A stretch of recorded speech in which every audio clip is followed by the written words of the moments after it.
Hi everyone, my name is Sarah Beth, and I just finished reading The Origin by Irving Stone. This book was published in 1980 and is about 750 pages long. I know this isn't the typical cover you see for this book. I actually bound it myself, so it's not the exact picture you're going to see typically. So, this book is very much not my brand of reading. I did not like it. I have some qualms with it. I think that if you really like Marc Jennings, I read The Journeyer, which is basically the biographical novel for Marco Polo. This is like that. This is the biographical novel for Charles Darwin. And I think that if you really love Charles Darwin, you'll love this book because it's not really a deep insight as to his idea about the origin of the species, which obviously is the origin is what the whole book is based off of. It takes place with Charles Darwin starting off when he's 22 years old and about to set sail on the Beagle to do his journeys, where he collects a large assortment of different fossils, rocks, geology, plant life, and live animals, which are preserved, so they're not live anymore, they're killed, so that he can bring them back and study them or loan them out to different museums and base basically all of his findings off of for the rest of his life. So a good, I would say, over half the novel is just the journey on the Beagle, which makes perfect sense to me. The problem with this journey is it all blends together. You just know he spent 5 years on this ship. And there are passages where it's like, we shot and we ate an armadillo. Because he also takes time on land and with guides when the rest of his shipmates are basically out doing cartography on the coastline so that they have a better understanding, because the whole journey has been paid for by the English Navy. Anywho, so a lot of passages are just like, I was seasick and all I could eat was biscuit and raisins, and my father told me this is what you should eat because my father is a medical man, and I'm always looking to be deserving of him, even though he thinks that I might become an idle man like my brother Erasmus.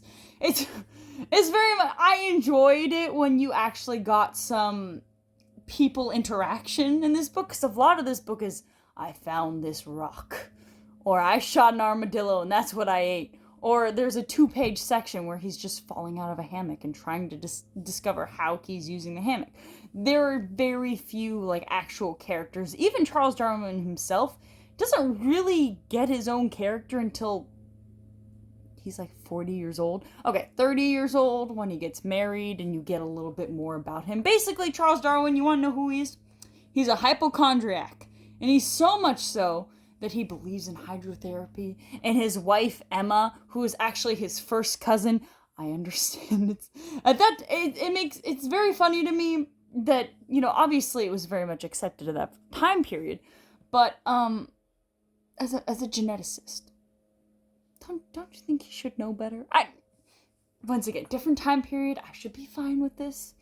There are just certain things I wasn't. I will say this, the book is very well researched. I think the end of the book, there's pages upon pages of just bibliography.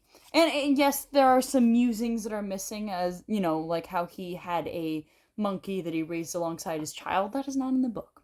And maybe that's for the best. But a lot of this, I think, is basic. It seems that the book is based off of his articles and the letters that he wrote to his family, and the book, because he wrote a book on his journey on the Beagle and just his philosophical musings at the time. I believe that is what is the basis for this book, is his interpersonal letters and the journey book. And it kind of shows. It's as if you really want to delve deep into what he did day after day after day. And I don't think I needed that kind of minutia. I think the book would have been so much better if it cut out a lot of that middleman. Because, once again, I don't want to know what he had to eat, or how he got sick that one day, and how he got sick again, and then got better, and got sick again, and then said, hey, let's go do hydrotherapy. Which, he's such a firm believer. It keeps coming back. The last 300 pages, that is all you hear about whenever he gets sick.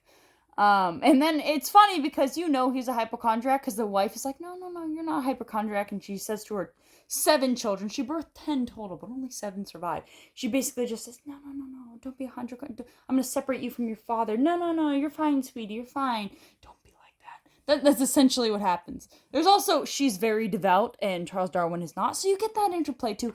I don't think I'm spoiling anything because Charles Darwin was actually a person and he wrote the first book on evolution. And if you are a big fan of Charles Darwin, this is the book for you if you really like that. I think that maybe I just wasn't in depth. I don't have a yearning to know that much about Charles Darwin. I think that it wasn't very much.